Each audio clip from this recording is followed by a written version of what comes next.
Hilda Ong of BWBL and Devemate. My first question po kay Director Renato Brion. Ang unang tanong ko po, what if ang mga barangay, may mga barangay na hindi sila interesado mag-participate o hindi nila hinahangat makamit yung the cleanest barangay? Ano po ba ang gagawin po ninyo? Unang-una, hindi naman mahirap mag-build up ng peer pressure. Pangalawa, hindi rin napakahirap para mag-incite ng doubts, suspicions, and discontent sa mga mamamayan. Subukan nila. Sa isang banda, habang ngayon at katrabaho na natin ang mga taga-simbahan, gagalaw ang mga parish pastoral councils side by side with the barangay council. Titiyakin ko sa inyo, pag hindi gumalaw, ipaalam nyo lang sa akin. Yes po, dahil naitanong ko po yun, dahil my father has been a barangay chairman for many years. Ngayon, nagiging problema po talaga ang estero. Yung which is, di ba, maraming informal settler doon na nakatira.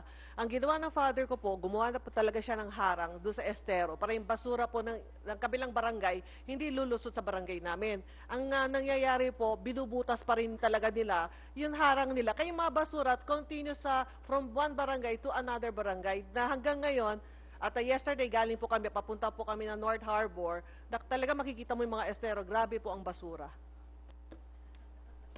Pangkaraniwan yan, lalo pat outlet na papalabas na ng Manila Bay. Kaya nga, ina-attention na namin ni GM yung sa Baseco, no?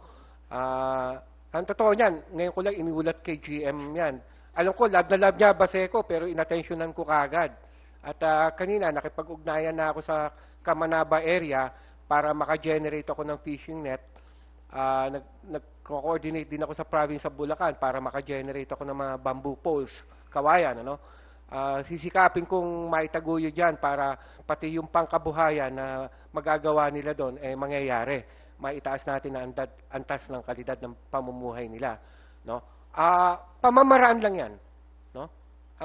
Ang sa amin naman ni GM Cora, wala kaming sawa sa pagsubaybay. At paghikayat, lalo pat katuwang natin na gumagalaw ang mga taga-simbahan.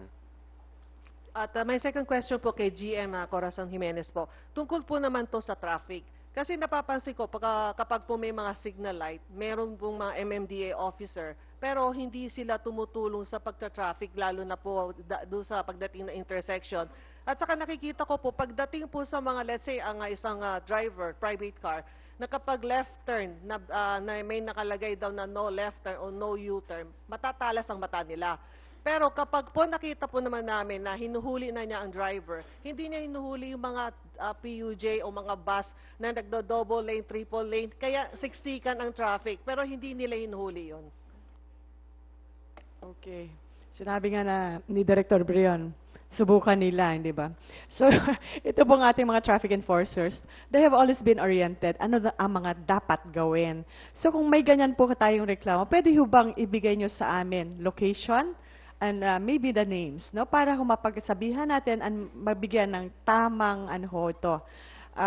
Sabi nga natin, penalty, dahil hindi ginagawa ang trabaho. Pero, makakaasa kayo. Ngayon nga, talagang ang aming training po ay sunod-sunod na dahil we are preparing for our ADB conference, which will happen May 2 to 5.